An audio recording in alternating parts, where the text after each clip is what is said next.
As usual, I'm starting inviting all my friends for today's discussion. So just give me a moment here.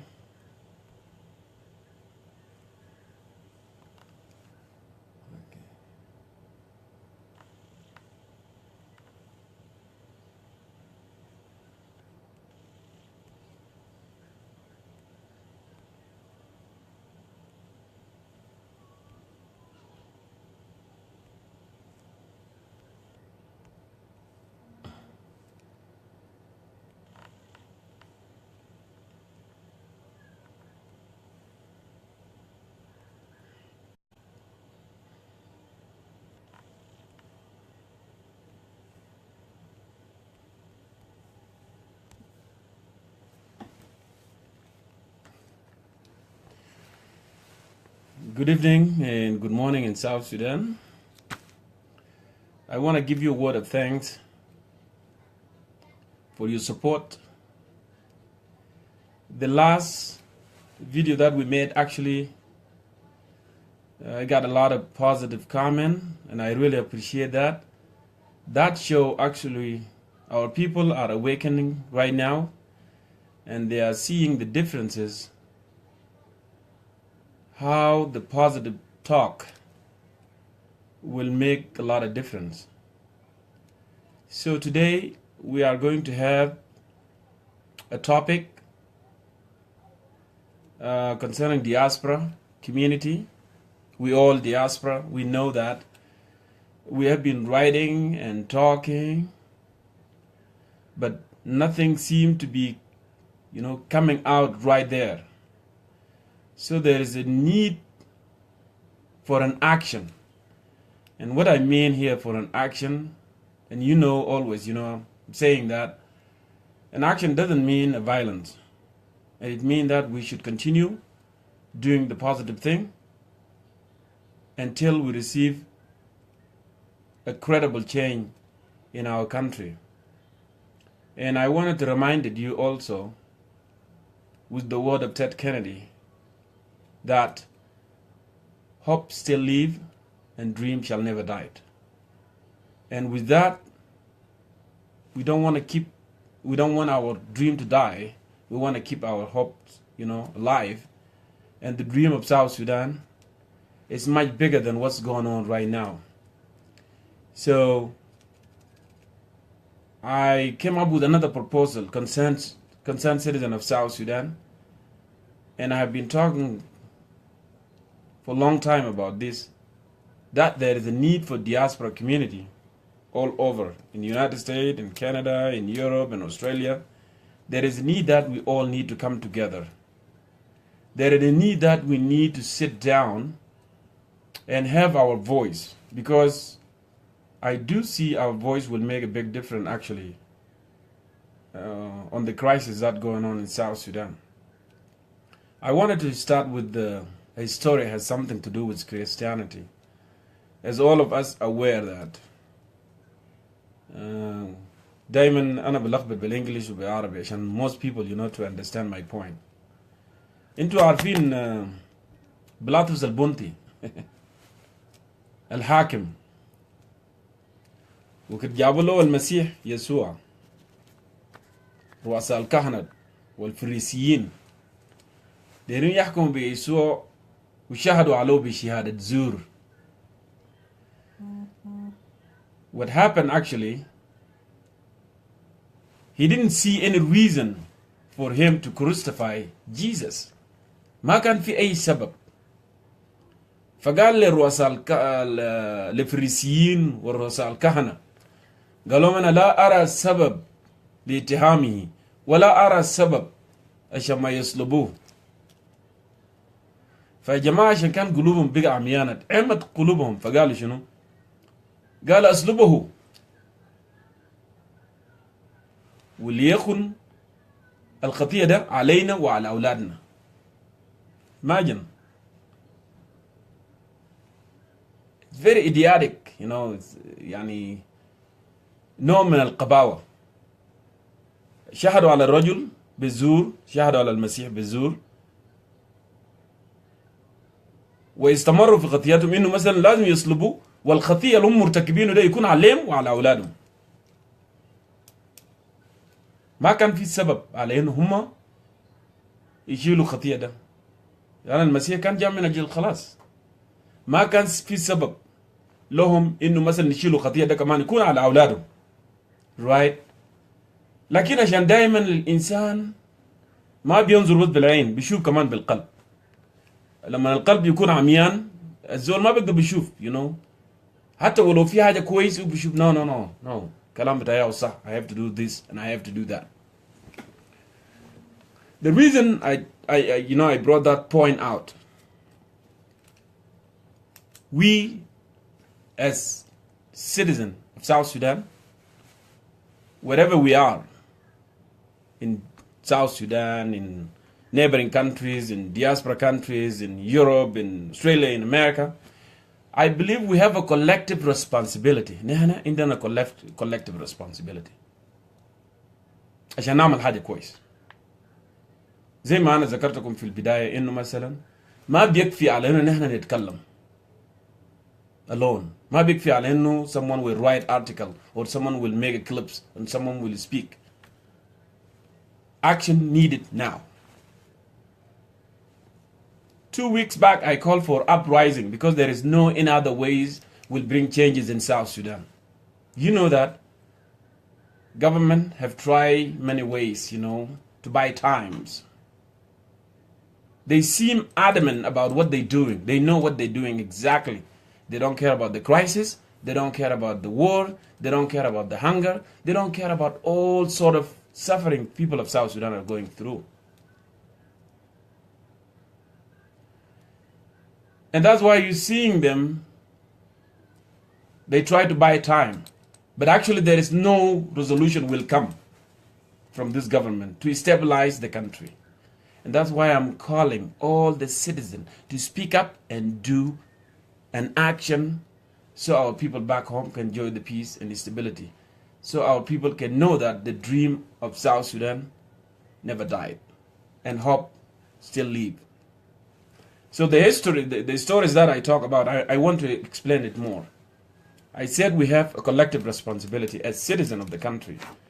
And that's why I felt like I have moral obligation to put initiative. That's why I'm start talking, every week, calling upon, we need something to be done. We need to get together as a diaspora community because we know something. And I gave, example of what Dr. Jongkor said in one of his speeches. He said that when you visit your neighbor and you return back to your house, you are likely will come out with something there. You learn something. The way they arrange the sofa, the way they arrange the couch, the way they arrange the dishes, you will come out of something. And we, here in diaspora community, some of us here in the US, some of us in Canada, in Australia, in Finland, in Europe, all over the country, we have learned sort of something there.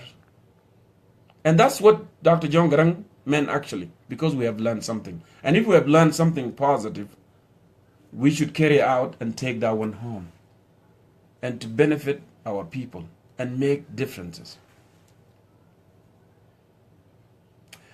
The stories that I talk about,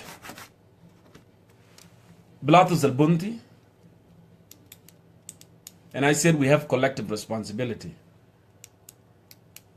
And we don't want the curse, اللعنة اللي كان حصل للفريسيين ديل لهم ولأولادهم. We don't want to feel that way because we have moral obligation. We have collective responsibility to do something as a concerned citizen of South Sudan. We don't want just to be like role of cheerleaders, of role of someone watching the matches of game, of soccer or football.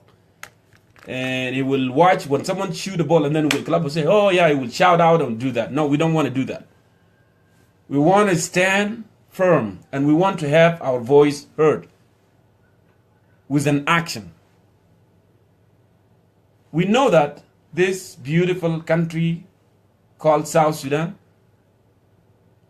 is an innocent and لعنة بتاعه ما عايزينه يكون علينا وعلى أولادنا. Because I still have dreamed that and hope that my children and Galwak children and Lado children, they will have that unity and love and courage, because I believe that they are all belong together. We don't want to pass on the hatred, okay, that's going on right now. We want to look ahead. We want to look 50 years, 100 years from right now. And that's why we have that moral obligation to encourage ourselves right now to do right thing for generation to come. But if we chose to remain silent, which has become a recipe actually of the government in Juba, that these people, the citizens, are supporting us by remaining silent, that will be a disaster for the future to come. So I see South Sudan here is an innocent. Like what happened to Jesus, it was an innocent. It is coming to lift people from suffering. This country is a country for all. Is our hope, is our dream. And now, we just took a different path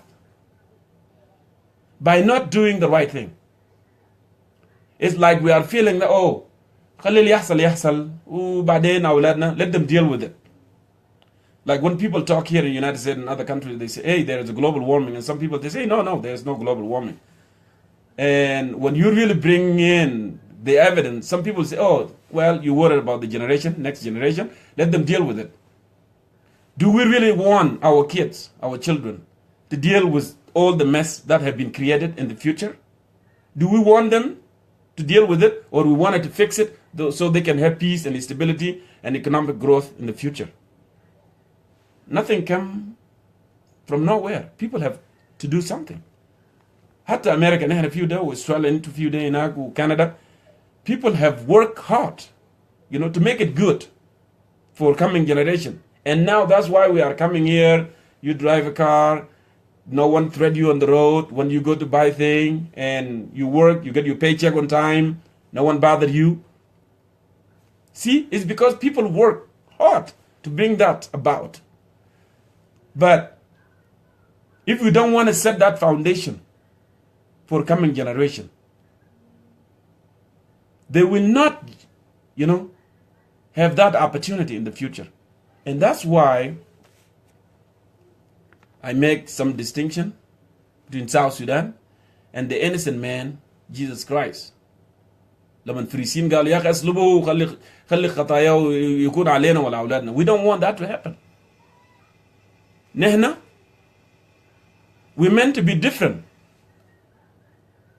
We fought to be different. ما حاربنا عشان نكون زي الناس زين. No, نازل في region. No. We fought as a one people, one family. And now we get what we need. And it's a time to move with the same values that we have been fighting for. So, if the big brothers have forgotten what war was all about, what the advocacy was all about, all this, 21 years, if they've forgotten, dear brothers and sisters, citizen, they have a voice. And citizen, they can put initiative. Everything always starts from one person, and two, and grow to 3, and 4, and 5. And I gave example when President Obama said that one person can change the room. And if you can change the room, you can change the house. And if you can change the house, you can change the neighborhood, and the city, and the state, and so forth. So I chose not to remain silent. So what I'm saying here, and I keep saying it, all the diaspora community, there is a need for us to have a conference. Because our voice have been ignored. And actually our voice, because we learned something here, and I gave example of Dr. Jongkor saying that when you visit your neighbor, you are likely to get out there from that house with something. And we want to use that as an opportunity, actually. We want to use that as an opportunity, to make changes I know some people are getting tired. They say, you can talk 24/7, but these people there, they're not going to do anything. But we still need to come together. And when we come together, we will make changes. We will make changes, brothers and sisters. And that's why I'm calling upon you. Whatever you are, Concerned Citizen is calling upon you to have a conference here in the state of Utah in Salt Lake City. I want your comment. I want your proposal as well. We want to have that conference, and we want to make it clear this war must come to the end. And we need peace to prevail in our country. When people get together, their voices will be heard. But if we are just one there and one there and one there, like for example, now we are speaking, I speak here, someone will speak in Texas, other one in Australia, other one in Europe, do you think people will care? But when we are all together and put our ideas together, that's way we will be able to challenge, And I meant here non-violent one, because violence is not going to bring anything. It will cause more life loss, more suffering, like what's happening right now. So I'm calling upon you to have a conference here in Salt Lake City, Utah, to put our ideas together and challenge what's going on. Because we wanted to be part of the process.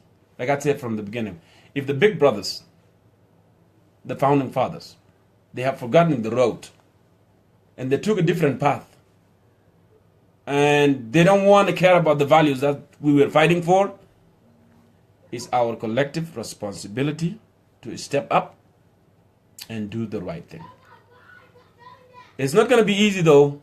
It's going to require us to come together, whether financially, with ideas, no problem. That's going to require from you and me to put hands together so we can make this happen. This is my message to you today. Because we have been speaking, we have been talking, we have been writing, and without do, there will be no changes. This is my appealing to you today. Like I said, احنا ما دايرين South Sudan يلعن القائمين بالأعمال ويلعننا نحن كمان كcitizen because we didn't do nothing.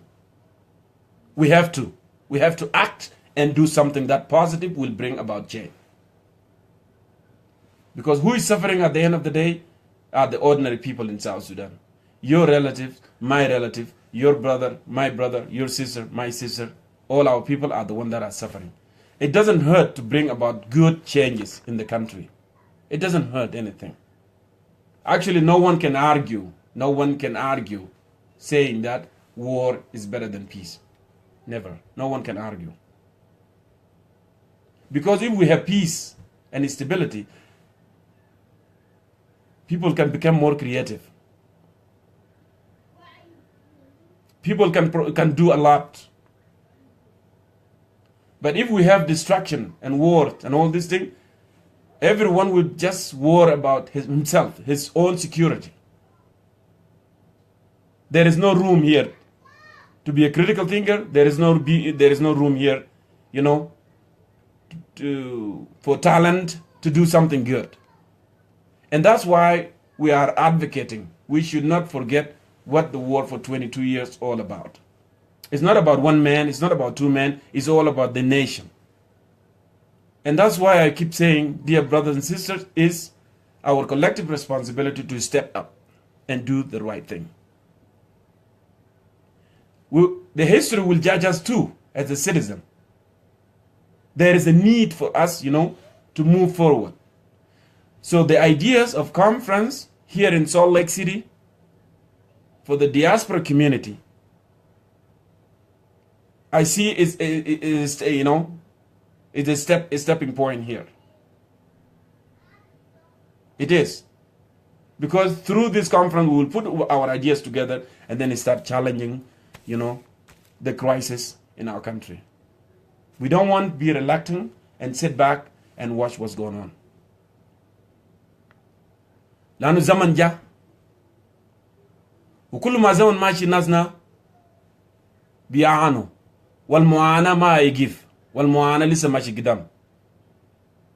فأنت وأنا وهو وغيره ده الزمن نحن نقعد مع بعض and we can do the right thing for South Sudan, because South Sudan actually has a unique place within the international community, has a unique place. And I make this point last week, saying that with all these resources that we have, those who are engaged in corruption, actually, they are very much ignoring. They don't think that resources are enough for everybody. They think that if we have transparency in the country and allocate these resources in the right way, they might not be enough. See, they underestimated what we have actually. They think it's good to have this chaotic situation so they can take junk from here and junk from there and junk from there. But actually they are dead wrong, because the resources that we have in South Sudan are enough for all entire nation. And there is no need to panic. There is no need, to engage in this kind of activities. Enough is enough. 21, 22 years fighting, and now we have what we need. We got what we fought for, and just fail to deliver and do the right thing. It is our collective responsibility as citizens, as concerned citizens, because I know that you are concerned like I do. We need to sit down, and challenge what's going on back home. I'm not going to speak more today. I'm just going to make it short. Next week, I will come with more proposal. And I want you to send me your comment too. What do you think about having this big conference here in Salt Lake City with the diaspora community, so we can put our ideas together and start challenging? Thank you so much for being with me today. I will see you again next week.